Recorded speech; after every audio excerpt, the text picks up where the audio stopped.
ติสังฆังสรณังคัจฉามิพุทธานุสติธัมมานุสติสังฆานุสติปุริตินังนาสัพพะนาเรนังนังโอชยมะโยโกไวติสุพุทธะคุณธรรมะคุณสังฆะคุณขอเถิดคุณกราบลา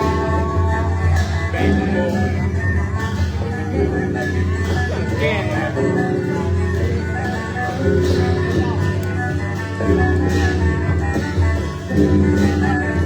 เจ้านะพระโอนะยะนิดาตาที่เข้าไปมาก่อนอย่าดังมาเสื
เป็นแถว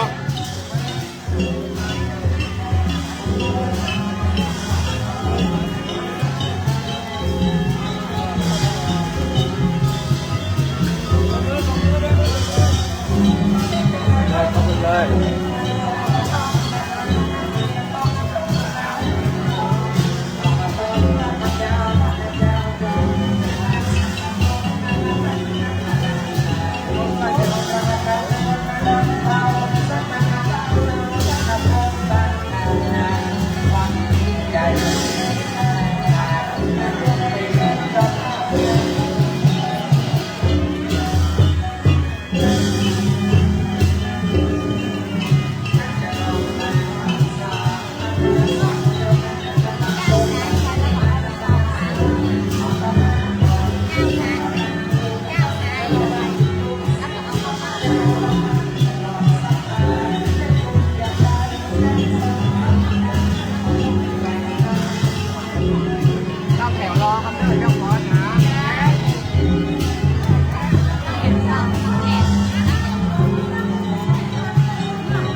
ได้แล้วครับพ่อได้แล้ว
เดี๋ยวหลวงพ่อกำลังเติมผ้าเดี๋ยวหลวงพ่อดึงผ่านผ้ากันเดี๋ยว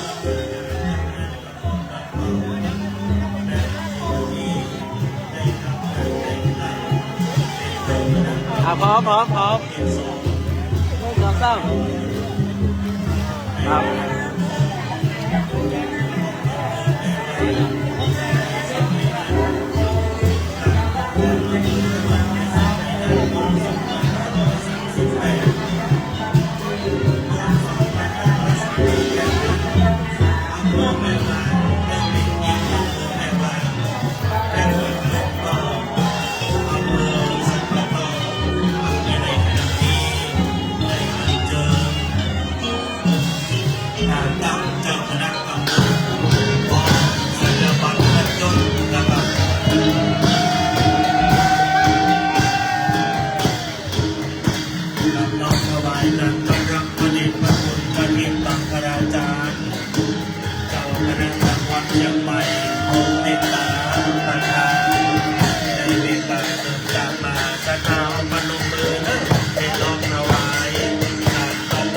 มหาเถระ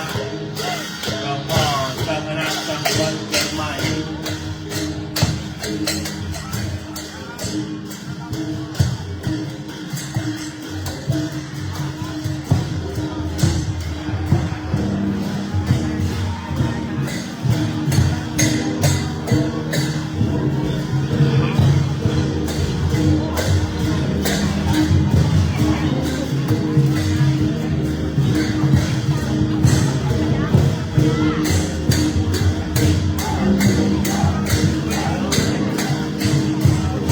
นิมนต์ครับนิมนต์ครับเดี๋ยวอะไรมดได้ไหมบุญ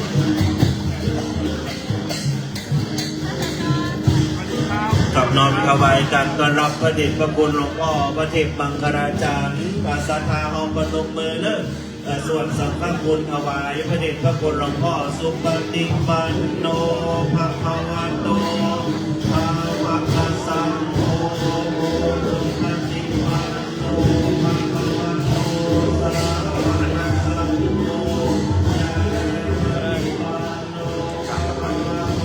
สาวกสังโฆสามีจิปฏิปันโนภะคะวะโตสาวกสังโฆยะติกังจัตตาริปุริสยุปานิปัตถะโมริสมุปปาราเอสะภะคะวะโตสาวกสังโฆอาหุนายโยปาหุนายโยทักขินายโยวันชะเอปะระโยอนุตตรปุญญาเอตังโยตัสสะภะคะวะติได้เดชะโพธิสาธัตโต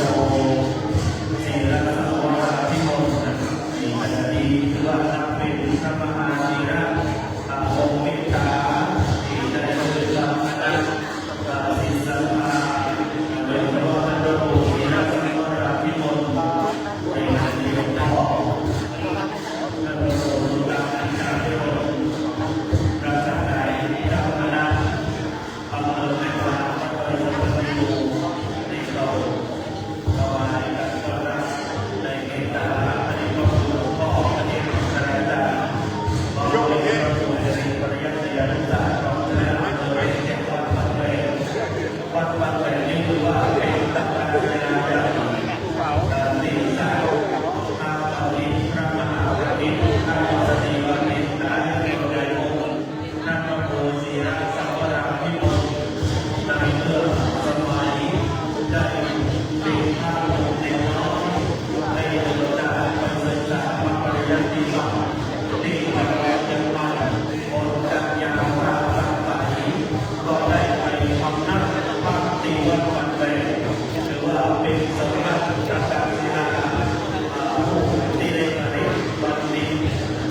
จากคณะสงฆ์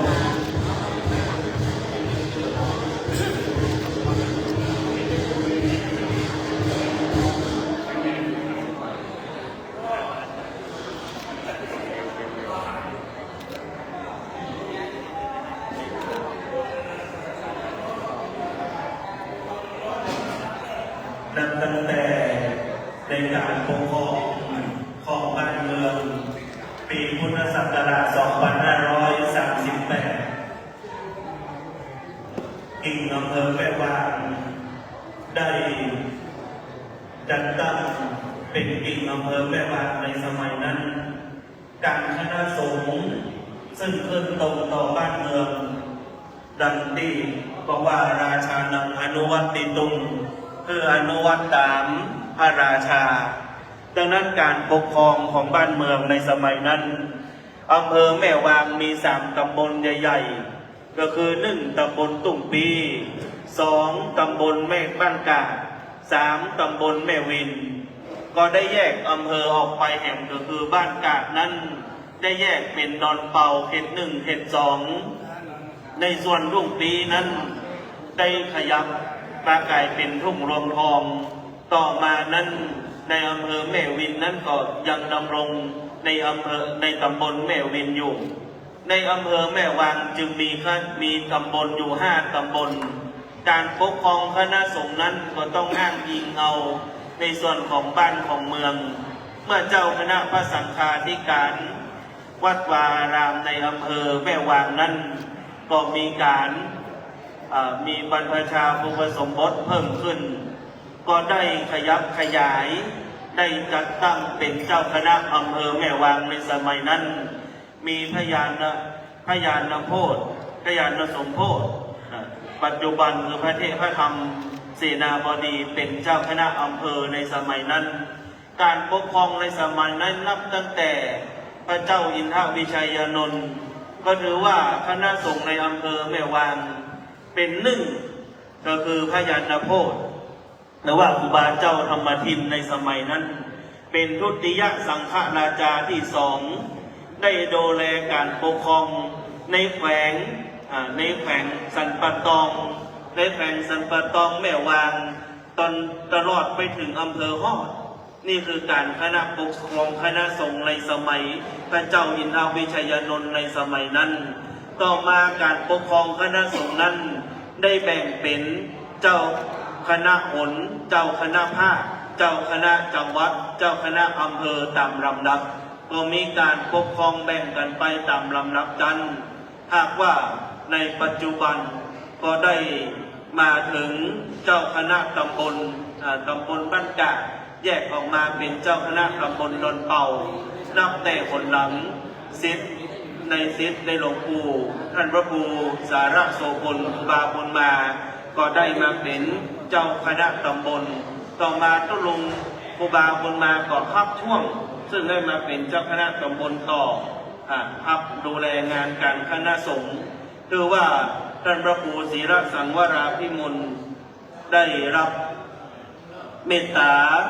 จากพระเดชพระคุณพระเทพมังคลาจารย์เป็นที่ไว้วางใจในพระเดชพระคุณพระเทพมังคลาจารย์นั้นถือว่าเป็นพระมหาเถระของเมืองเชียงใหม่ที่อยู่เหนือสุดของจังหวัดก็คือวัดตาตอนเป็นวัดพระอารามหลวงที่งดงามพระเดชพระคุณหลวงพ่อส่งเสริมกิจการพระศาสนาด้านพระปริยัติธรรมจนก่อเกิดมีพระมหาปรริยธรรม9 ประโยคเป็นที่พาพจน์ทั่วประเทศต่อมานั้นพระเดชพระคุณหลวงพ่อดำรงตำแหน่งได้สูงขึ้นจนกระทั่งมาก่อเกิดเป็นพุทธมณฑลจังหวัดเชียงใหม่นี่คือผลงานที่พระเดชพระคุณหลวงพ่อได้ปากพจน์กับงานคณะสงฆ์ตลอดเมตตากับคณะศิษยานุศิษย์มาโดยตลอดวันนี้ถือว่าได้รับเมตตาจากพระเดชพระคุณหลวงพ่อมาเป็นประธาน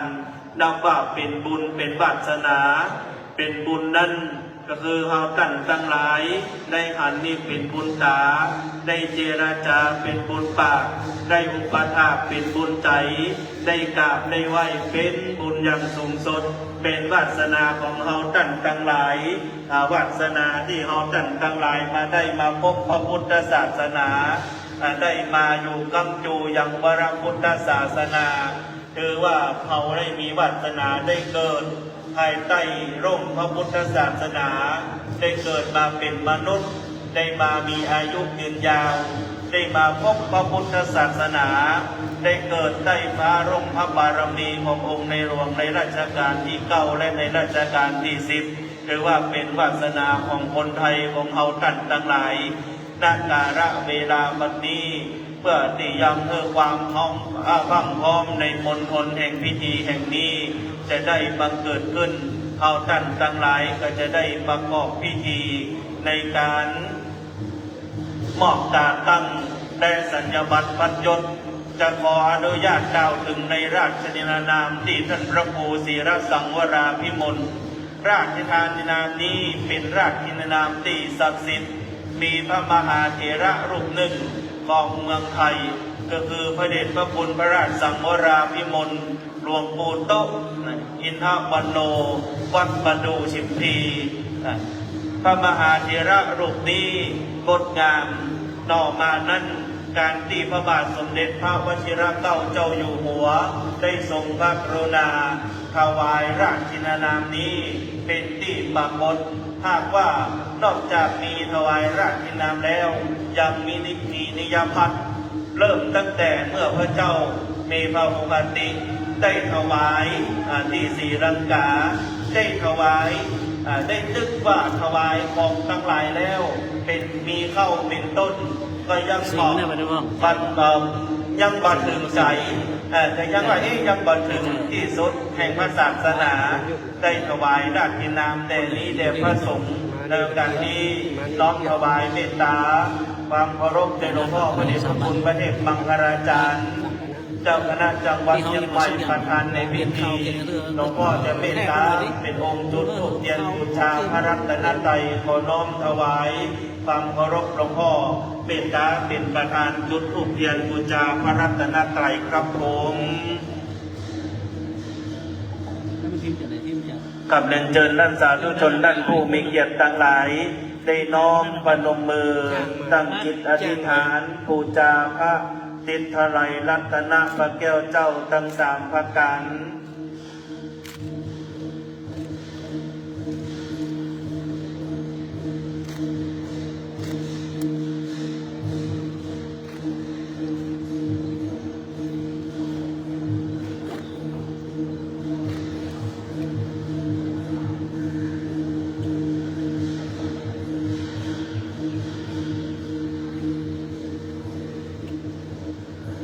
กับในโอกาสนี้หลวงพ่อจะเมตตานำเฮาตั้งทั้งหลายได้กล่าวคำบูชาพระรัตนตรัยนะครับ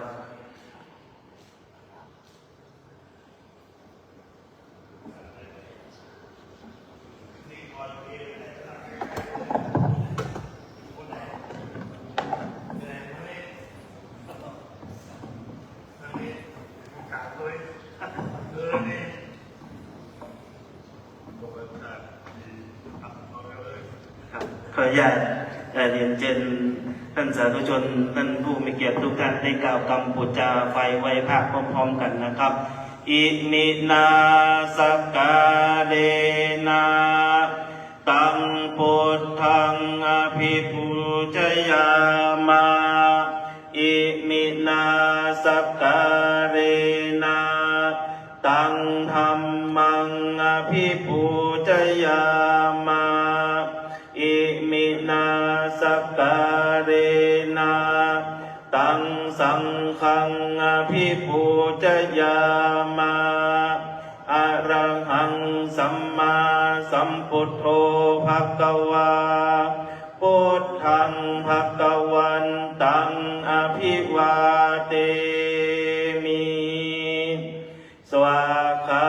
โตภควตาธัมโมธัมมังนัมมัสสามิสุปฏิปันโนภควโต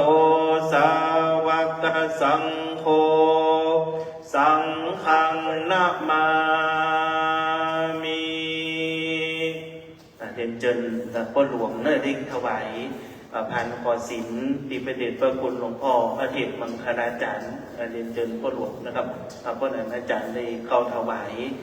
ผ่านขอศีลนะครับที่พ่อหลวงเราผู้จัดเอามากับเมตตาในประเดชพระคุณหลวงพ่อพระเทพมังคลาจารย์จะโปรดเมตตาได้คือศีลกับเฮาตั้งหลายเรียนเจนทุกท่านเป็นวาจาสมาทานเป็นจะศีลพร้อมๆกันนะครับมะยังพันเตติสารเนนะสังหาปัญจศีลานิยาจามาตุติยัมปิมะยังพันเตติสารเนนะสังหาปัญจศีลานิยาจามาตติยัมปิมะยังพันเตติสารเนนะสังหาจาศีลานิยาจามานะโมตัสสะภะคะวะโตอะระหะโตสัมมาสัมพุทธัสสะ นะโมตัสสะภะคะวะโตอะระหะโตสัมมาสัมพุทธัสสะนะโมตัสสะภะคะวะโตอะระหะโตสัมมาสัมพุทธัสสะ นะโมตัสสะภะคะวะโตอะระหะโตสัมมาสัมพุทธัสสะนะโมตัสสะภะคะวะโตอะระหะโตสัมมาสัมพุทธัสสะนะโมตัสสะภะคะวะโตอะระหะโตสัมมาสัมพุทธัสสะ ตังสรณังกัจฉามิ พุทธังสรณังกัจฉามิ มังสรณังกัจฉามิ ธัมมังสรณังกัจฉามิ ขังสรณังกัจฉามิ สังฆังสรณังกัจฉามิ ปิยัมปิพุทธังสรณังกัจฉามิ ตุติยัมปิพุทธังสรณังกัจฉามิ ติยัมปิธัมมังสรณังกัจฉามิ ตุติยัมปิธัมมังสรณังกัจฉามิ ติยัมปิสังฆังสรณังกัจฉามิ ตุติยัมปิสังฆังสรณังกัจฉามิ ติยัมปิพุทธังสรณังกัจฉามิ ตติยัมปิพุทธังสรณังกัจฉามิ ติยัมปิธัมมังสรณังกัจฉามิ ตติยัมปิธัมมังสรณังกัจฉามิ ติยัมปิสังฆังสรณังกัจฉามิ ตติยัมปิสังฆังสรณังกัจฉามิ นาติปาตาเวระมณีสิกขาปัทังสมาธิยามิ ปานาติปาตาเวระมณีสิกขาปัตังสมาธิยามิ ตินาตานาเวระมณีสิกขาปัทังสมาธิยามิ อาตินนาตานาเวระมณีสิกขาปัตังสมาธิยามิ กาเมสุมิคาจาลาเวระมณีสิกขาปัทังสมาธิยามิ กาเมสุมิจฉาจาราเวระมณีสิกขาปัตังสมาธิยามิ สาวาตาเวระมณีสิกขาปัทังสมาธิยามิ โมสาวาตาเวระมณีสิกขาปัตังสมาธิยามิ กาเมรยมัจจปมาทัฏฐานาเวระมณีสิกขาปัทังสมาธิยามิ สุราเมรยมัจจปมาทัฏฐานาเวระมณีสิกขาปัตังสมาธิยามิ มานิปัญจสิกขาปทานิสีเลนะสุขติยันติสีเลนะโภคสัมปทาสีเลนะนิพุติยันติตัสสมาสีลังวิโสทะเย สาธุกับในลำดับต่อไปจะได้น้อมถวายสักการะแด่พระเดชพระคุณพระเทพมังคลาจารย์เจ้าคณะจังหวัดเชียงใหม่ประธานสงฆ์องค์เมตตา ขอได้รับเมตตาจากท่านพระครูสุตตะกิจจาภิรมย์รักษาการเจ้าคณะอำเภอแม่วางวัดดอยสัปปัญโยในนามคณะสงฆ์อำเภอแม่วางได้เข้าถวายสักการะแด่องค์พระเดชพระคุณหลวงพ่อนี่คือธรรมอันประเสริฐสี่ประการคือจัตตารโอธรรมาวัฏันติอายุวันโนสุขังพลังธรรมทั้งสี่ประการจักบังเกิดมีแก่เฮาท่านทั้งหลายแต่ในโอกาสนี้ในนามท่านพระครูศิรสังวราภิมลจะได้เข้าถวายมุทิตาสักการะแด่พระเดชพระคุณพระเทพมังคลาจารย์หลวงพ่อเจ้าคณะจังหวัดองค์เมตตากับเฮาท่านทั้งหลายนับว่าเป็นบุญเป็นวาสนาเป็นประวัติศาสตร์ที่พระเดชพระคุณหลวงพ่อได้เมตตาต่อคณะสงฆ์ในตำบลดอนเป่าและในโอกาสนี้จะได้อ่านตราตั้งและ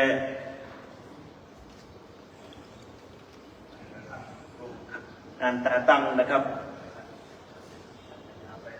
กับได้รับเมตตาจากหลวงพ่อท่านอาจารย์ท่านพระครูสิริปริยัตยานุศาสตร์รองเจ้าคณะอำเภอแม่แจ่มจากได้เมตตาเป็นองค์อ่านตราตั้งและได้รับเมตตาจากพระเดชพระคุณหลวงพ่อจะเมตตาปรับพัดยศเพื่อตรงตามตำแหน่งซึ่งจะได้รับเป็นเจ้าคณะตำบลชั้นดีเลื่อนตำแหน่งในการปกครองคณะสงฆ์สืบไปครับ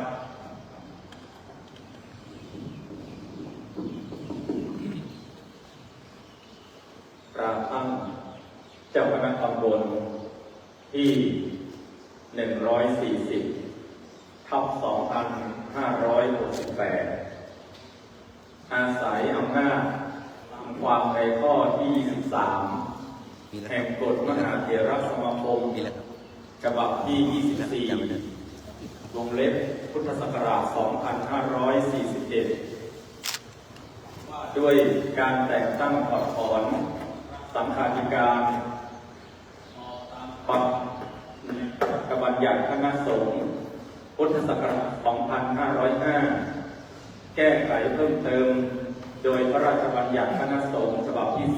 2 พุทธศักราช 2535 จึงแต่งตั้งให้พระครูศรีรักษ์สังวราภิมลฉายาศรีรักษ์สังวโรนามสกุลเมืองใจอายุ 51 พรรษา 31 วิทยาฐานะนักธรรมชั้นเอกศาสนศาสตร์บัณฑิตศึกษาศาสตร์มหาบัณฑิตวัดสิริชัยนิมิตรตำบลบ้านกาดอำเภอแม่วางจังหวัดเชียงใหม่ปัจจุบันดำรงตำแหน่งผู้รักษาการแทนเจ้าคณะตำบลดอนเปาเขต 2 เจ้าอาวาสวัดสิริชัยนิมิตรตำบลบ้านกาดอำเภอแม่วางจังหวัดเชียงใหม่ให้ดำรงตำแหน่งเจ้าคณะตำบลดอนเปาเขต 2 อำเภอแม่วางจังหวัดเชียงใหม่มีอำนาจหน้าที่ปกครองคณะสงฆ์ในเขตตำบลของตนตามกฎมหาเถรสมาคมฉบับที่ 23 พุทธศักราช 2541 ว่าด้วยระเบียบการปกครองคณะสงฆ์ขอจงถึงความเจริญงอกงามไพบูลย์ในพระพุทธศาสนาตลอดกาลนานเทอญทั้งนี้ตั้งแต่บัดนี้เป็นต้นไปแต่งตั้งณวันที่ 23 ธันวาคม พุทธศักราช 2568 พระเทพมังคลาจารย์พระเทพมังคลาจารย์เจ้าคณะจังหวัดเชียงใหม่ยังโตโพธิยามุเลสักกายานันนันติวาทานโนเอวังตวิชัยโยวิชัยยันสุชัยยามังคาเรนะปังราชิตาปันลังเกสีเสปานาวิภุคาเลหะพิเศษเกสัพพะพุทธานาอาคัปปะโตปัมโมดติสุนัขตังสุมังคลังสุปาปะตังสุโมทิตังสุกันโนโตจาสุ ตาตั้งผู้ช่วยเจ้าอาวาสแต่งตั้งให้ภ ะนักขาภูมิรินฉายาเอกาวรรณสิรินามสกุลปัญญาพงศ์อายุ32 พรรษา12วิทยาฐานะนักธรรมสันเอกประกาศนียบัตรการบริหารกิจการวัดอโศกพุทธศาสตร์บัณฑิตวัดรังสีสุภารามตำบลดอนเปาเขต 1อำเภอแม่วางจังหวัดเชียงใหม่ให้ดำรงตำแหน่งผู้ช่วยเจ้าวาดวัดรังสีสุภารามตำบลดอนเปาเขต 1อำเภอแม่วางจังหวัดเชียงใหม่แต่งตั้งณวันที่ 7 ธันวาคม 2568 พระเทพมังคลาจารย์เจ้าคณะจังหวัดเชียงใหม่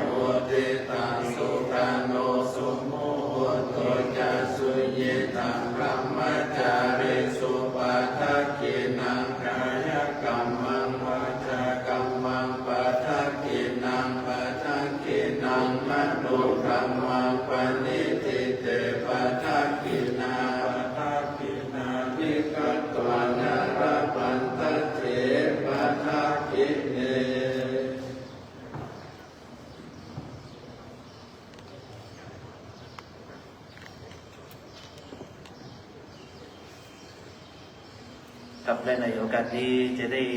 น้อมรับเมตตาได้ถวายเครื่องทายธรรมแด่พระเดชพระคุณพระเทพมังคลาจารย์ในโอกาสนี้ขอน้อมรับเมตตาท่านพระครูศิรสังวราภิมลเจ้าคณะตำบลดอนเปาเขต 2เจ้าวาดวัดสิริชัยนิมิตรได้น้อมถวายเครื่องสักการะถวายทายธรรมแด่พระเดชพระคุณพระเทพมังคลาจารย์ในโอกาสนี้ครับเมื่อเราได้ถวายวัตถุทายธรรม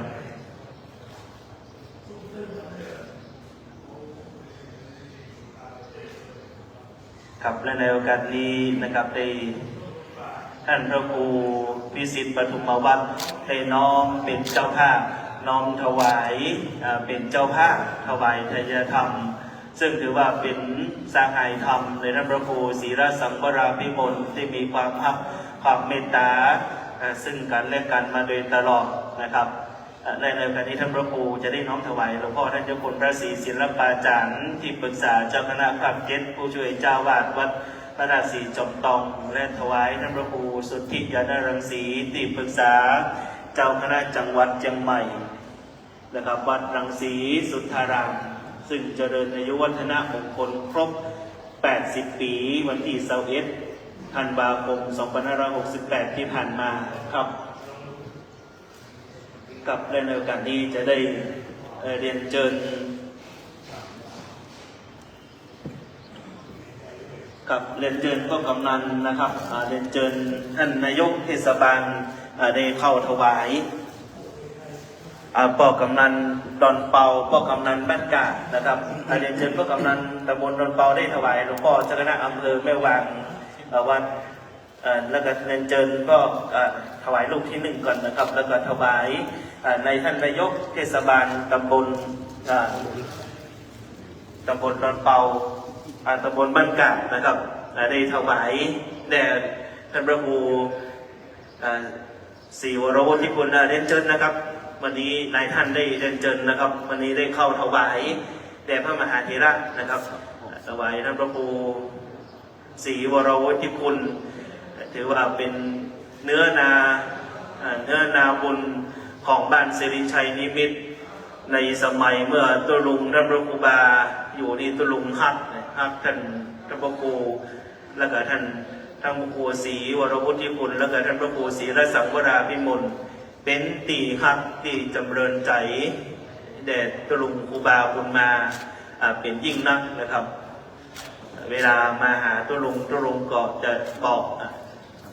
เมตตาเล่าศรัทธาในตำบลดอนเปาในตำบลบ้านกาดตำบลดอนเปาเป็นหนึ่งในส่วนของตำบลบ้านกาดในสมัยนั้นต่อมาก็แยกเพื่อได้การแต่งตั้งกิ่งอำเภอแม่วางคือเป็นอำเภอแม่วางในบรรดาของการปกครองของบ้านเมืองและการปกครองของคณะสงฆ์ได้แบ่งการดูแลเมื่อมีครบวัดครบ7 วัดก็ดีก็จะแบ่งเป็น1 ตำบลเพื่อการดูแลคณะสงฆ์นั้น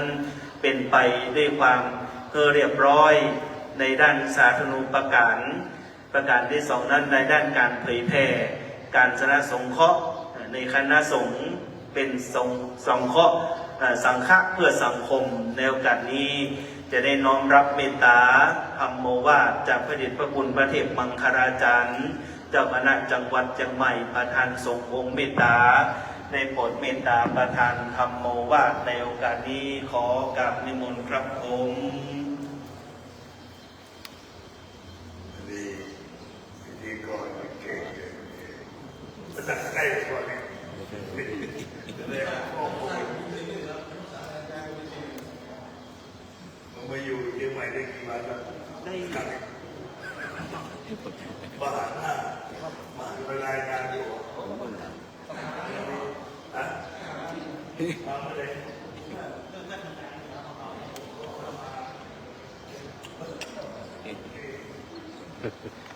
นั่นอะไรวันนี้ได้มาบรรยากาศวัดมีความพร้อมเพรียงกันก็ถึงก็จะนำมีงานอย่างนี้มันก็ตื่นเต้นเลยนะได้ฉลองมาเปิดแล้วมาหันสร้างงานวันนี้ก็ปลื้มอกปลื้มใจทั้งหลายความสามัคคีนี่เป็นเลิศมาฮักกันนี่ประมาณนั้นมาบ้านหลายที่นะครับก็เป็นจังหวะพอแล้วก็มามีไผ่แก่ด้วยไม่ใช่สาวแต่ดูมันก็แก่มีความพอเพียงกันตัวเองเรื่องของวัฒนธรรมนี่มีจิตมีใจสนับสนุนเต็มที่ไปในอันเฉพาะที่กระจายดูที่โอ้วันนี้นึกว่าเกิน30แล้วโอ้เกินคือว่าความรักความสามัคคีของหมู่ของคณะเลิศโมทนาสาธุครับพระเจ้าพระราชวัฒน์พระเจ้าพระราชตำบลผมไปได้เป็นจังหวัดเดิมพ่อขึ้นไปก่อนแต่ผมเอาที่ไว้เมื่อกี้มีก็มุ่งเด็กไปละมือคือเราเนี่ยอยู่เฝ้าดูแลพระศาสนาท่านทั้งหลายเรื่องของวัดของวาของศาสนาต้องช่วยกันอย่างเงี้ย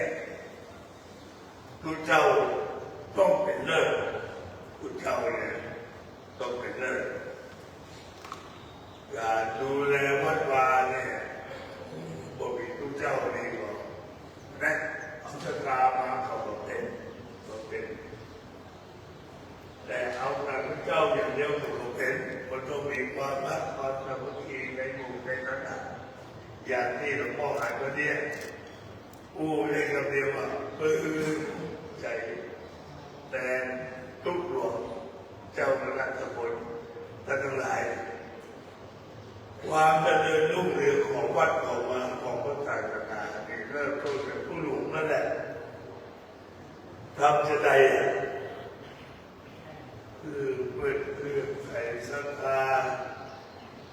ในทุกหลวงเรียกสำคัญเมื่อหลวงพ่อหลวงปู่เนาะมีความเรื่องใส่ศรัทธาหลวงปู่นี่มันเท่าใดก็เท่ากันมีความศรัทธานี่เท่าใดก็ได้ทั้งหลายรักสำคัญมีความศรัทธาเลื่อมใสเยี่ยมจะได้ผู้หลวงหนึ่งต้องปูจ่าปูหวานปูเขาฮักท่านโอ้ปูคนเจ็บใจไม่ได้โดนหวานไหนครับเลยหลวงปู่นี่ก็มีเลย บ่มีเลยหลวงปู่เนี่ยว่าไปมึงให้เหมือนกับว่าดีอย่างมึงว่าไปบาคิดเลยคำไปมีแต่เรื่องความดีตลอดไอ้มาก็ดีปั๊บบ่แบ่งปั๊บบ่แบ่งพวกบ่มีตัวมึงตัวกูโอ้ดีตัวนี้ตัวสำคัญนั่นเยี่ยมคือเปิดนักกูมือเปิดเชื่อโอ้เปิดมาลาเดินสวรรค์เราขึ้นเสียชนะในการการทำอันนี้คือตัวผู้รวมวันมาลาเดินอันนี้เป็นดังกันทั้งหลายสองเรื่องกันดูแลสถานดูแลสถานเนี่ยไม่ใช่สถานดูแลอย่างเดียวนะดูแลสถานมาวัดหันหลวงยิ้มแย้มแจ่มใสผู้ม่วนจาวานต้องตั้งสถานก่อนไม่ใช่สถานตั้งเอาก่อนนะสถานตั้งเอาก่อนนี่ถือว่าขาดคุณตั้งสถานก่อนหิวเลยอย่างมาวันนี้ของกินมันรับก็ว่ารับมันเก่งไหมก็ว่าถ้าออกเก่งเนี่ยวันนี้มันก็จะรับจัดไม่ใช่โอ้อาจจะมาเข้มจัดอีกแล้วว่าจะได้กินได้มันรับเนี่ยอะไรโอ้เนี่ย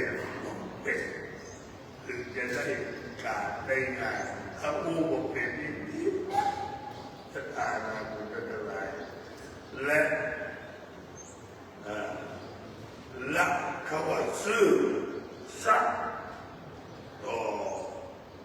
งานซื่อสัตย์ต่อศรัทธาซื่อสัตย์ต่อส่วนรวมโอ้วันนี้ต้องเรื่องรักในการซื่อสัตย์ซื่อตรงต่อหน้าที่ของตัวเองวัดวาลาเนี่ยมันก็ต้องอยู่กับนี่แหละตัวดูแลศรัทธาบอกคอยหลายคนมาถามหลวงพ่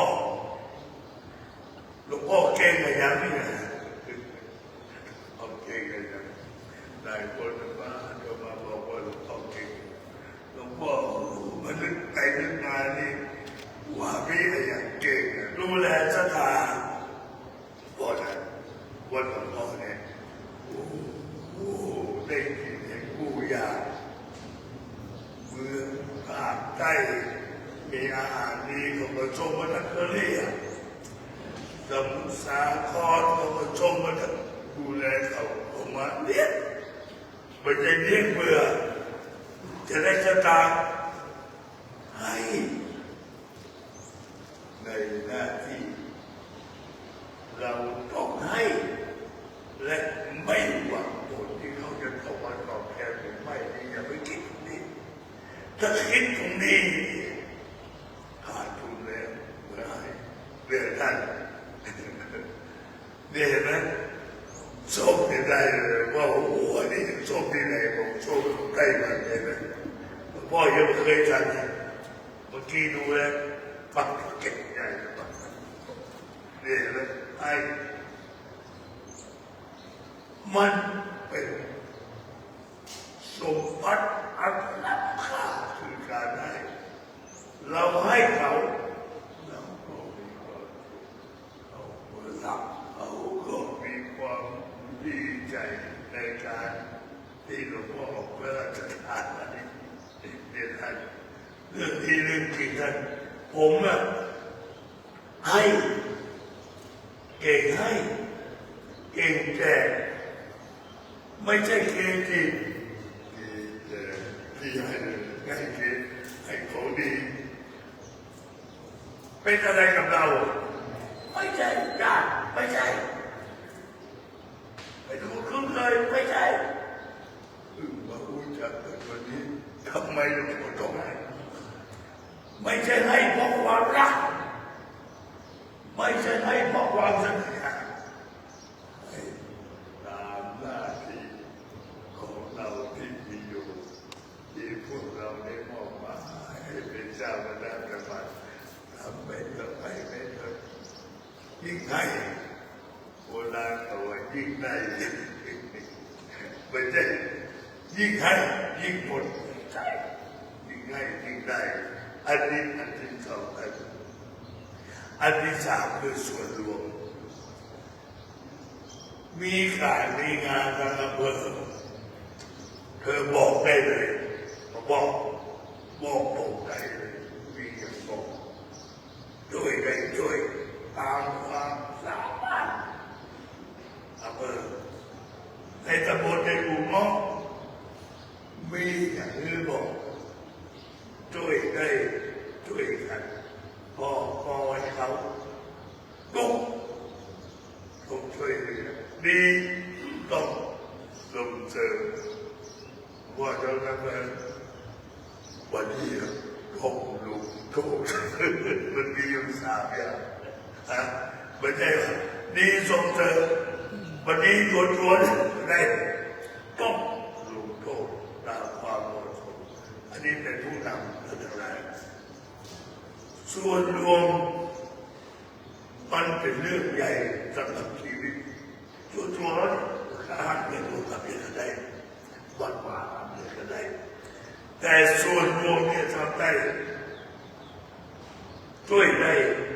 นั่นแหละคือชีวิตของการทำความดีเพื่อประวัติคนทำหน้าที่ในความเป็นเจ้าอาวาสหนึ่งส่วนตัวสองส่วนวัดสามส่วนรวมโอ้โหถ้าทำสามอย่างนี้ได้ในท่านอยากมาเป็นเจ้าคณะอำเภอเลยเป็นเจ้าคณะจังหวัดนะผมมีพ่อไม่ถึงได้เป็นเจ้าคณะจังหวัดไปไหนมีมากได้มากมีน้อยให้น้อยไม่ใช่ว่าไม่มีคำว่าจงจะได้พูดออกจากปากคำว่าแย่คำว่ายากคำว่ายุ่งอย่าได้พูดออกจากปากในสถานที่ทุกอย่างได้สองดีสามบ่มีปัญหายิ้มรับกับความดีความดีทั้งหมดยิ้มรับอย่างเดียวทุกอย่างดีเป็นครูบาอาจารย์บ่ดีนั่นแหละเป็นครูใหญ่ที่เราจะต้องเอามาศึกษาแก้ไขปัญหาต่างๆเรื่องรวมไปได้ดีนี่คือปัญหาทุกคนวันนี้มีโอกาสได้มาอ่านความดีของเจ้าคณะตำบลชื่อของงานก็ดีคนรู้ดีอาญาธนาบุญพ่อคอยดูหลวงคดีพอดีว่าหายากหลวงพ่อเองดูเจ้าพระเจ้าวัดมีแต่ปัญหาเรื่องตุ๊กลุกบางคนมันมีปัญหาฮับชอบเนี่ยบางคนก็ไม่ชอบบางคนก็ชอบมันอยู่ด้วยกันความหนักแน่นนั่นแหละความมีขันติทุกอย่างคือลงกับว่ามันเป็นเช่นนั้นเองกับเมืองกับว่าจ้ามันเติมทำไรกับว่าจ้าหัวมันทุกอย่างสำเร็จแต่ทั้งหลายมาใจเขาเราเป็นเราชีวิตถูกกับเขาโอ้ชีวิตที่ยุ่งยาก ยับเยิน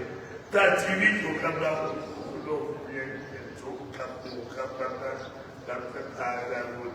โมทนาสาธุครูบาอาจารย์เจ้าทั้งหลายมาเจียนโตดีใจกับเจ้าพระนักตะบนองค์ใหม่และพอคอยกันไปเหมือนจะได้เจริญรุ่งเรืองเป็นวัดเป็นบ้านเป็นชาติศาสนาพระมหากษัตริย์เป็นที่สุดของเราคือผู้คน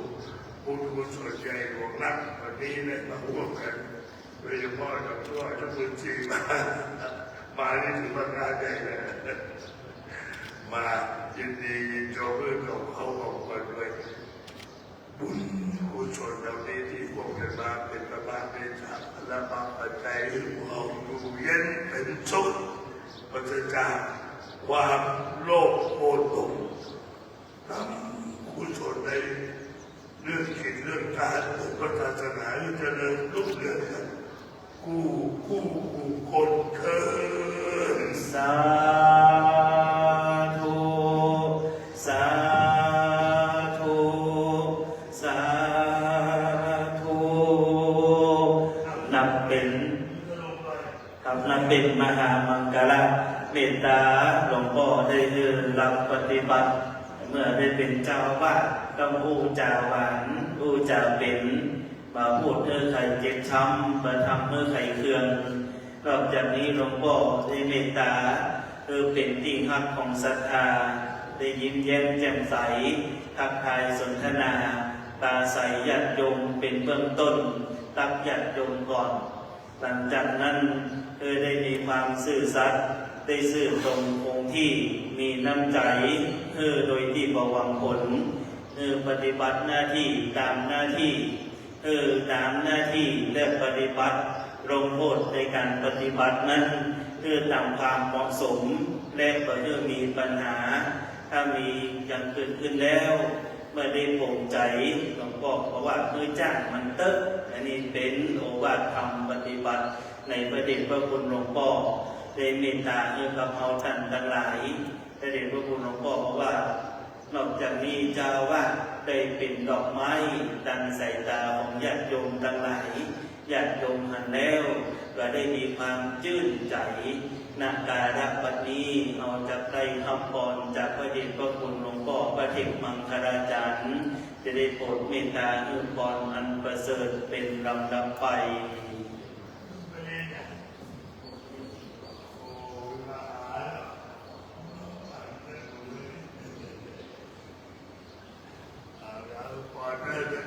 กี่โมงกันแล้วยิ่งหนึ่งพอดีเนาะเอาละขวดน้ำมาพอเลยเด้ออันยังมีเวลาต้องได้ตะโกนขอบคุณครูบาอาจารย์เลยนะทำไมไม่ว่าโอ้ต้องว่าไม่ได้ขอบคุณได้ยังไง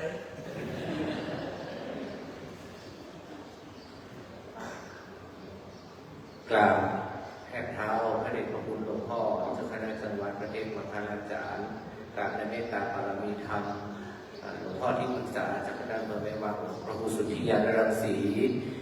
พระเดชพระคุณพระศรีศิลปาจารย์ท่านพระครูสุกาพิจาริลมรักษาการเจ้าคณะอำเภอแม่วางและครูบาอาจารย์ทุกท่านรวมถึงคณะศรัทธาสาธุชน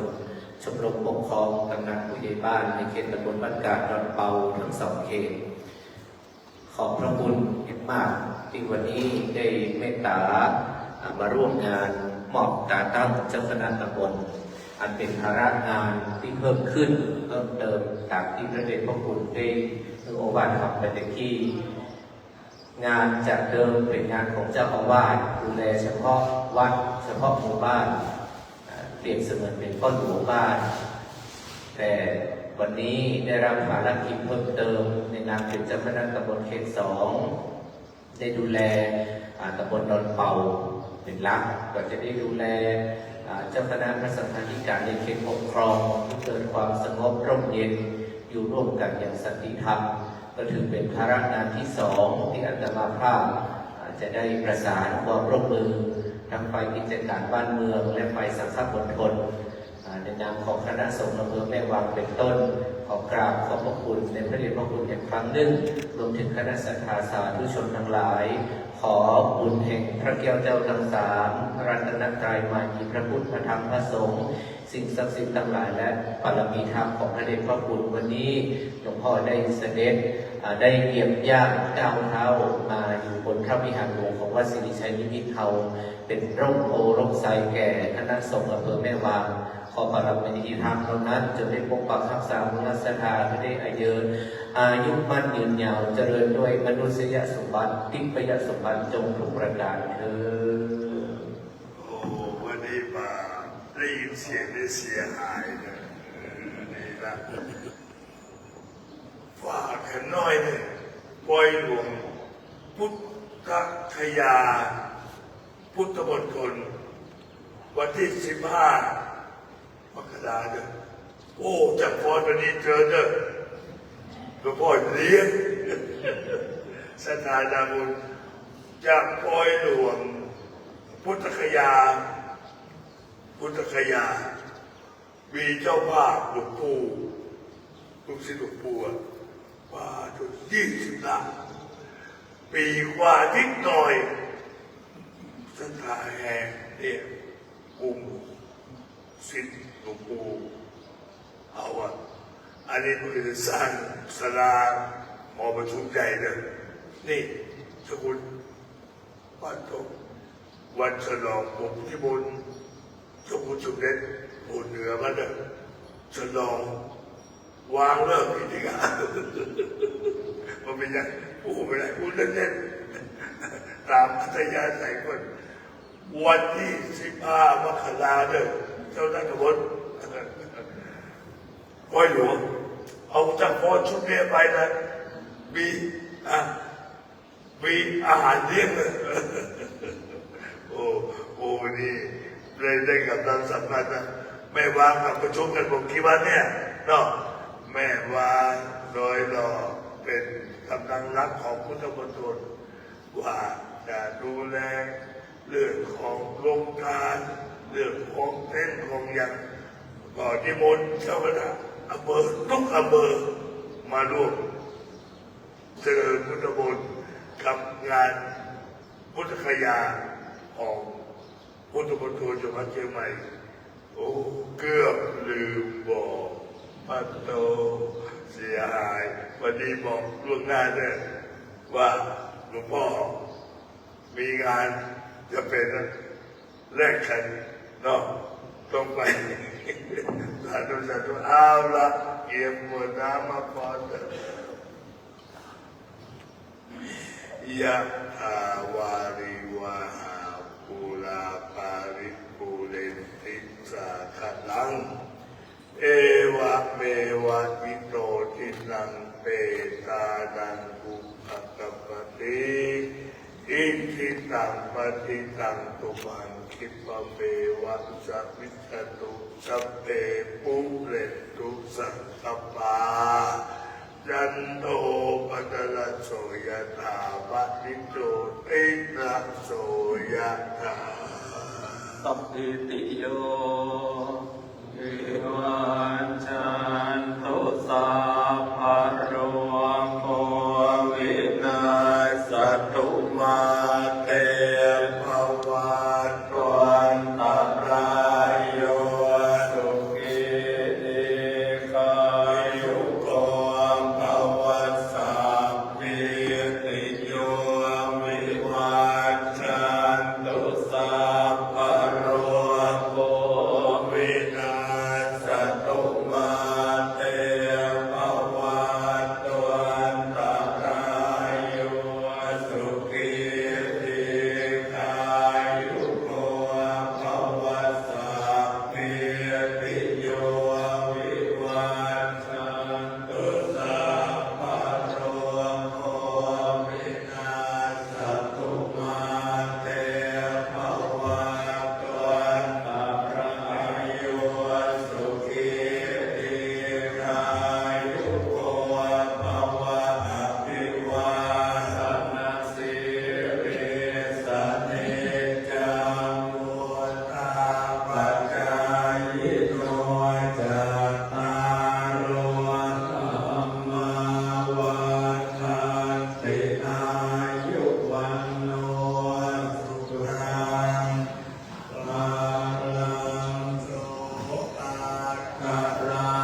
ติปิโส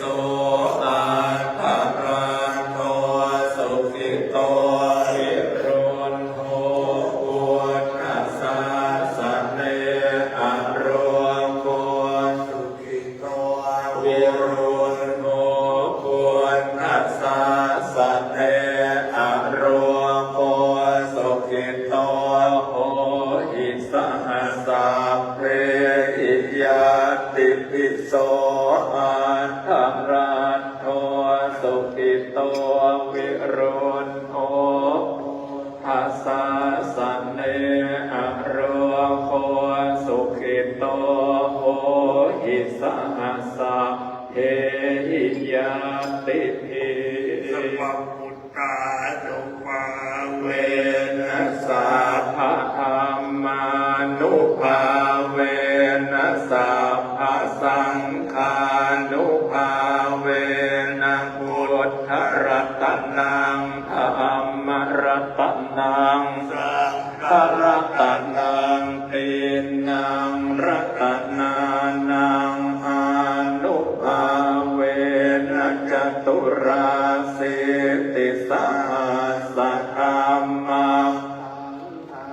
นุภาเวนะ สิตตานตยานุ นุภาเวนะสัพเพเตโรกาสัพเพเตพยาสัพเพเตอันตรายาสัพเพเตอุปัฏฐวาเพเตทุนิมิตตาสัพเพเตอวมังคาราวินาสันตุอายุวัฏฐโกธนวัฏฐโก สิริวัฒน์ ทโกยัสสวัฏฐโกภละวัฏฐโกวันนะวัฏฐโกสิร วัฒน์โกโหตุสั สัพพทาทุกขโรคพยาเวลาโสกาสันตุจุปัฏฐวาอเนกาอันตรายาปิวินาสันตุจัตเตชะสาชัยสิทธิธานังลาภังโสทิภักยังสุขังภรังสิริอายุจวันโนจะโภคัง เทียน จยสวาสตวัชชาจะอายุจะชีวสิทธิภวันตุเต ภวันตุสัพ พระมังคลังรักขันตุสัพพะเทวตาสัพพะพุทธานุภาเวนัสสทาโสทิภวันตุเตภวันตุสัพ พระมัง พลังรักขันตุสัพพะเทวตาสัพพะธรรมานุภาเวนัสสทาโสทิ วัน ตุเตภวันตุสัพพะมังคลังรักขันตุสัพพะเทวตาสัพพะสังฆานุภาเวนัสสทาโสทิภาวันตุเตสาธุสาธุสาธุกับในแนวกันนี้ขออยากเรียนเชิญท่านผู้มีบุญทุกท่านได้ตั้งกายให้ตรงดำรงสติให้มั่นเจริญสมาธิธรรมภาวนาน้อมสำนึกในพระมหากรุณาธิคุณสมเด็จพระนางเจ้าสิริกิติ์พระบรมราชินีนาถพระบรมราชินีพันปีหลวงเป็นเวลา 93 วินาทีขออยากเรียนเชิญปฏิบัติครับผม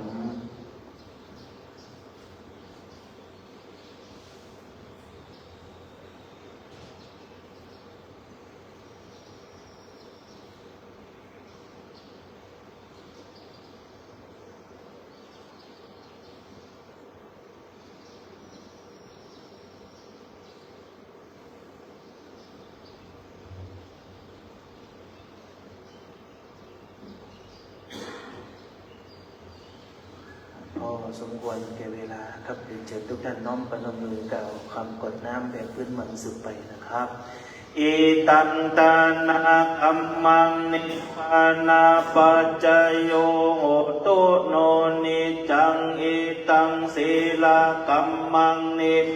นาปัจจโยโหตุโนนิจังอิตังภาวะกัมมังนิพพานาปัจจโยโหตุโนนิจังยังกินเจโกสะกตาปังกัมมังสัพเพหิกเตหิกตังปุญญังโลอนุโมทันโต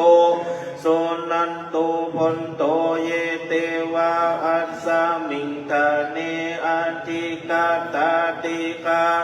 กาสัตตาหุนตุสัพพสัตตานังสุขีอัตตานังปาริรันโตมาตาปิตาสุขิตาหุนตุตุขะปะมุนจันตุสัพเพยาติกาสุขิตาหุนตุตุขะปะมุนจันตุสัพเพอายาติกาสุขิตาหุนตุตุขะปะมุนตุสัพเพปิตาสัพเพยัคฆาสัพเพปิตาสุขิตาหุนตุตุปามุนจันตุสัพเพนักขัตตาสุขิตาหุนตุตุขะปามุนจันตุสัพเพเทวาสุขิตาหุนตุตุขะปามุนจันตุสัพเพอาจาริโยปัจจยาสุขิตาหุนตุตุขะปะมุนจันตุสัพพะสัมปตินังสามิจันตุโอวันตามิพุทธังสัพพังเมโตสังฆามาธัมเมพันเตวันตามิธัมมังสัพพังเมโตสังมาธัมเมปันเตวันตามิสังฆังสัพพังเมโตสังฆามาเมพันเตวันตามิโอโลโอปัจจาจาริเยสัพพังเมโตสังฆามาธัมเมพันเตวันตามิกัมมัฏฐานังสัพพังเมโตสังฆามาธัมเมพันเตวันตามิอาราเมปัฏฐาสีมายังสัพพังเมโตสังฆามาธัมเมปันเตวันตามิจิตติยังสัพพังสัพพัทธเนสุปฏิทิตาสาลิลาธาตุมหา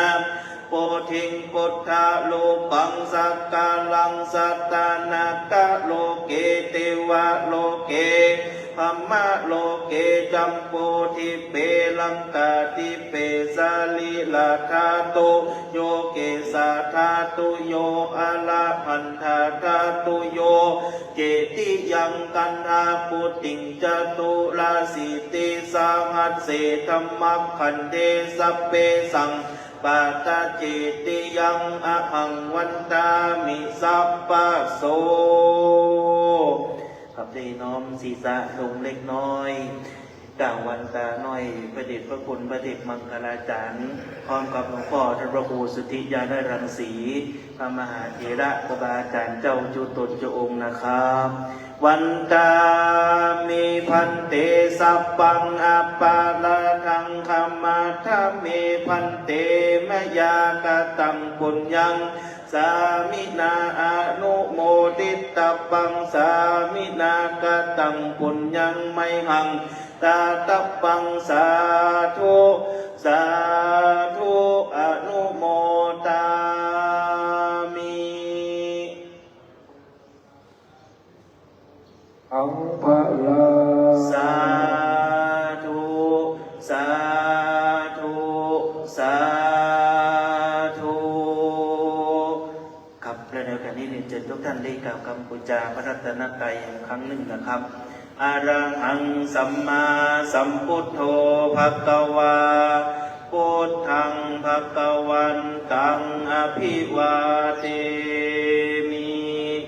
สวาคาโตภควตาธัมโมธัมมังนะมัสสามิ ปฏิปันโนภะคะวะโตสาวกสังโฆสังฆังนามามิในร่มบุญบารมีในประเทศมังคลาจารย์เจ้าคณะจังหวัดเชียงใหม่ต้นเมตตาได้เมตตากับคณะศิษย์ศรัทธาโดยเฉพาะท่านพระครูศรีรสังวราภิมลด้วยความเคารพอย่างสูงยิ่งนะครับในโอกาสนี้ได้รับเมตตาจากพระเดชพระคุณหลวงพ่อได้มาเป็นสังฆเมตตาในนามท่านพระครูศรีรสังวราภิมลขอกราบแต่ไตรไว้สาในเมตตาพระเดชพระคุณพระเดชมังคลาจารย์เจ้าคณะจังหวัดเชียงใหม่โปรดเมตตาในพระมหาเถระครูบาอาจารย์เจ้าทุกคนขอขอบคุณอนุโมทนาที่ขอบคุณทางทั้งสองตำบลท่านนายกเทศบาลขอคณะสัตยาสาธุชนผู้คนผู้นำที่ได้เดินทางมาร่วมเป็นเจ้าภาพเจ้าศรัทธาได้ยินดีมาร่วมงานในการกระทำบำเพ็ญในกองการกุศล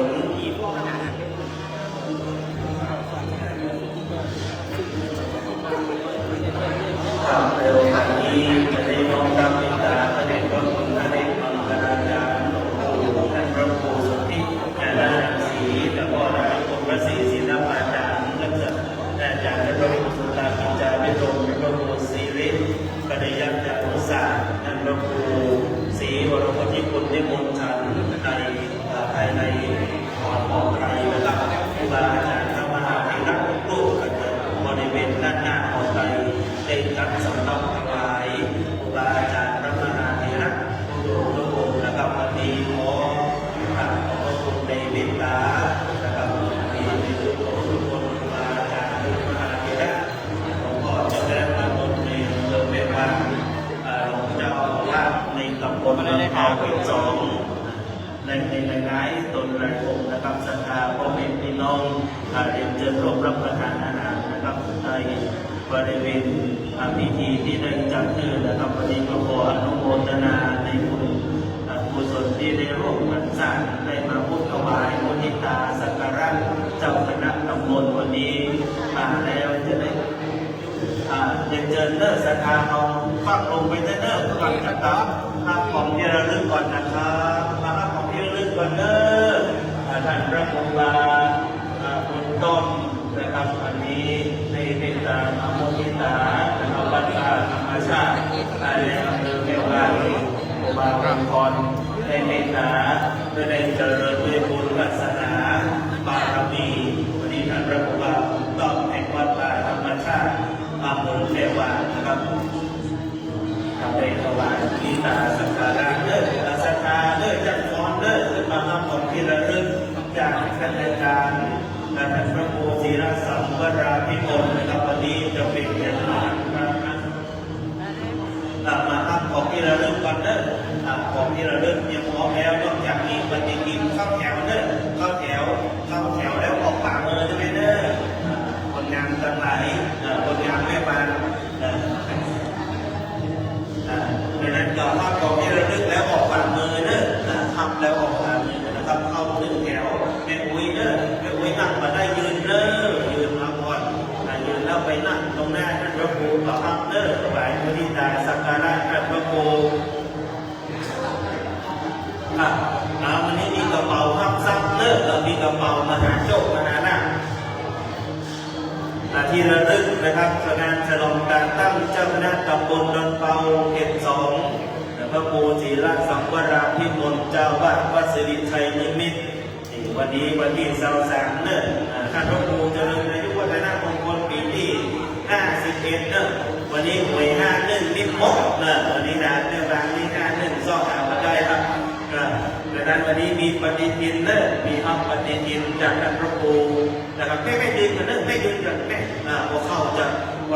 คอนไม่ยืนกันเนี่ยไปเข้าไปใกล้ๆแล้วไปนั่งไปย่อนะครับวันนี้จังฟอนเนอร์มาครับวันนี้หลวงพ่ออนุโมทนาเนอร์จังฟอนวันนี้จังฟอนงานแดงงานตั้งงานนั่งงานหนางานเหมือนเทวดาลงมาเราเป้าวันนี้จังฟอนทำของที่เราเลิกเนอร์ทำแล้วก็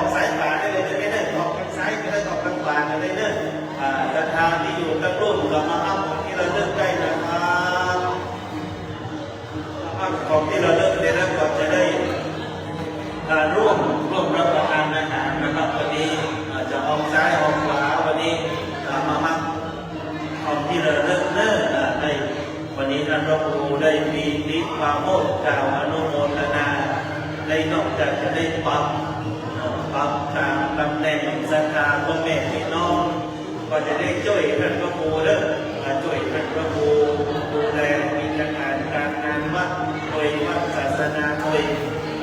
กับคนโดยนะครับวันนี้ถือว่าเมตตาท่านพระครูได้เมตตานะครับแจกปฏิทินเด้อวันนี้นะแจกปฏิทินแจกกระเป๋าห้ามซับเลยเด้อวันนี้กระเป๋าห้ามซับกระเป๋าขาวเดียวซับเนี่ยวันนี้นะใส่กระเป๋าขาวเดียวซับไม่ได้เลยแล้วท่านพระครูได้เมตตาแจกวันนี้ก็มีวันนี้3เอา2-3ไปเลยมา2-3ท่านพระครูเจริญอายุนะมงคลปี51นะ5115เนี่ยดังนั้นวันนี้ก็เอาไว้ไปเสียบโจ๊กเอา51ออกก็ได้ครับเอา52ออกมาแล้วครับแล้วนี่อันนี้ผมไม่รู้เรื่องนะครับผมไม่เล่นนะครับเป็นบุญเราเนี่ยที่ได้มาร่วมกันส่งเสริมพระสงฆ์ส่งเสริมสนับสนุนวันนี้หรือว่าท่านพระครูได้ส่งเสริมกิจการพระศาสนาในหลายๆพื้นที่นะครับวันนี้ศรัทธาต่อแถวต่อแถวแล้วออกไปนะครับออกซ้ายมาก็ได้ออกซ้ายมาก็ได้ออกทางซ้ายก็ได้ออกทางขวาก็ได้นะครับปฏิทินก่อนกลับนะครับใครยังไปได้ขึ้นมาออกคนละอันก่อนออกคนละอันก่อนนะครับเพื่อที่จะได้ถวายพุทธาสักการะท่านพระครูโดยนะครับการรับของนี้ต้องไปกินไม่กินข้าวกินน้ำวันนี้ได้อิ่มบุญบุญกายอิ่มบุญบุญกายดังนั้นแม่วางนี่ดินแดงของหัวใหญ่เพิ่งสาหรือไปล่องไปแม่วินงานทิพย์แม่วางแม่วางนี่หอมนี่เป็นที่1หอมนี่เป็นที่1นะแม่วางนี่ก็ถือว่าหอมเป็นที่1ของอำเภอแม่วางในจังหวัดเชียงใหม่ที่จดเป็นคำบอกว่าดินแดงของหัวใหญ่เพิ่งสาหรือไปงานล่องไปแม่วินงานทิพย์แม่วางดังนั้นอำเภอแม่วางนี่ถือว่าเป็นทิศที่มีพฤกษา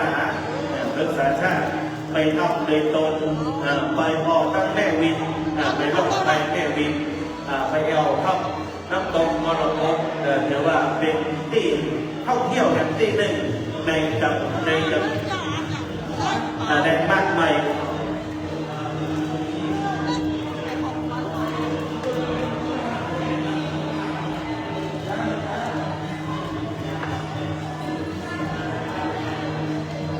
คน1-2แรงมากใหม่ของแม่วางที่ห้วยมะนาวห้วยมะนาว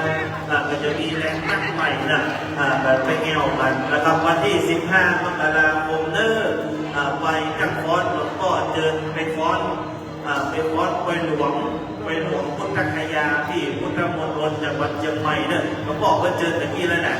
มันเจิญแล้วเพราะว่าไปฟ้อนมาปล่อยหลวงเมื่อตอนวันที่15 มกราไปหลวงของคณะสงฆ์จังหวัดเชียงใหม่ไปหลวงพุทธมณฑลนะครับวันที่15 มกราก็ได้เมตตาประชาสัมพันธ์วันนี้นำเมตตาจากพระเดชพระคุณพระเดชมังคลาจารย์เจ้าคณะจังหวัดเชียงใหม่คนเมตตาและครูบาอาจารย์นั่นมีหลวงพ่อหลวงปู่พระครูสุทธิญาณรังสีครูบาสมใจวัดรังสีสุทธารามหลวงพ่อรักษาการเจ้าคณะอำเภอแม่วางท่านพระครูสุตตังกิจจาภิรมหลวงพ่อท่านเจ้าคณะอำเภอแม่วางและหลวงพ่อท่านเจ้าคุณพระศรีศิลปาจารย์ครูบาอาจารย์แต่หลายคนนะครับมีท่านพระครูสิริปริยัตยานุสาสตร์รองเจ้าคณะอำเภอแม่แจ่มท่านพระครูศรีวรพุทธิคุณนะครับและท่านพระครูพิสิทธิ์ปฐุมวัฒน์นะครับซึ่งถือว่าเป็นสหายธรรมของท่านพระครูศิรสังวราภิพลถือว่าได้ช่วยเดือนกันมาโดยตลอดนะครับวันนี้ได้มาเป็นเจ้าภาพด้วยตามบุญญาบารมีท่านคณะสัตยาหลายคนหลายท่านวันนี้เรียนเชิญมาครับของที่ระลึกในคุยก็คุยที่ยังมาได้ขึ้นมาครับวันที่ท่านพระครูจะลงไปฉันเข้าแล้วตอนนี้คือมาเอาได้เลยมาครับของที่ระลึกแล้วก็ไปกินข้าวน้ำจำข้าวตอนเลยกัน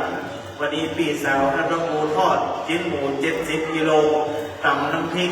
วันนี้พี่สาววันดีใจนะประเทศท่านพระครูคนเดียวนะดังนั้นศรัทธาเลยอันนี้ ศรัทธาพ่อแม่พี่น้องก็ดีใจดีใจ เพราะว่านอกจากท่านไม่ใช่ว่าโอ้ท่านพระครูได้รับการตั้งคณะตำบลแล้วก็ยังมีคณะศรัทธาวัดสิริชัยนิมิตรคนที่ใหญ่ท่านพระครูได้คณะตำบลก็จะถามว่าศรัทธาอยู่ที่ไหนที่ไหนหรือวัดสิริชัยนิมิตรวัดเจ้าคณะตำบลเมืองเปาเพื่อนจะอู้จริงๆดังนั้นศรัทธาเพื่อนบอกได้เป็นไปโดยดังนั้นวันนี้ถือว่าเป็นโอกาสเป็นโอกาสอันดีได้นำวันทิตาสักการะท่านพระครูโดยนะครับวันนี้ศรัทธาท่านพระครูก็มีของที่เราเลือกรูปทุกปีนะครับเมื่อทำบุญสมโภชสมณศักดิ์พัดยศก็มีเสื้อแจกศรัทธาและเขียนด้านหลังว่าศีลสังวราภิมลดิเป็นความงดงามอันนี้คือความงดงามเสียดายมาได้สักคำนะครับเสื้อศีลสังวราภิมลนี่นะโอ้งามเลยนะโลโก้มันต้องนั่งเขาไปยืนก็ได้ครับจะแข่งขาบดีก็เป็นอย่างท่านพระครูว่ายืนก็ได้ยืนเอายืนนะครับวันนี้รับปฏิทินเอาไปติดเป็นที่ระลึกนะครับ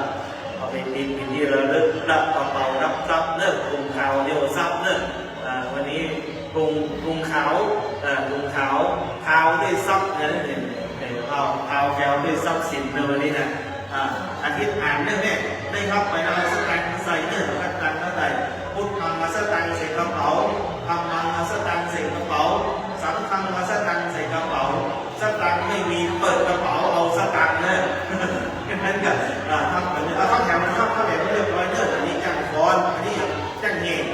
ยสบายใจยืนนุ่มยืนเลยยืนมาใกล้ๆทุกคนนี่เข้าแถวเรียบร้อยกองสบายใจวันนี้เข้าแถวไม่เรียบร้อยนุ่มเข้าแถวไม่เรียบร้อยนี่เต้นโตก็มีของสบายใจก็มีตัดดีก็ขออนุโมทนาโลกิจบนการที่ศรัทธาเราได้สร้างจะเป็นตัวนำการจงจักประเมื่อตกจงแดนอัตคัตติพระพุทธเจ้าออกไปจะเป็นข้อติดน้ำติดปัจจัยติดตัวศรัทธาไปในโลกนี้และโลกหน้าขอมีอายุยืนยาวอยู่ราวร้อยจะมากจะน้อยตามปรารถนาทรัพย์สินเงินทองของเมื่อไรนองเนืองมาดังสายทาดาจะได้ขาดลูกมือยศจักโซบนผู้คนเรื่องลือเกียรติก้องระเบือด้วยคุณงามความดีขออนุโมทนาบุญรับทุกผู้ใน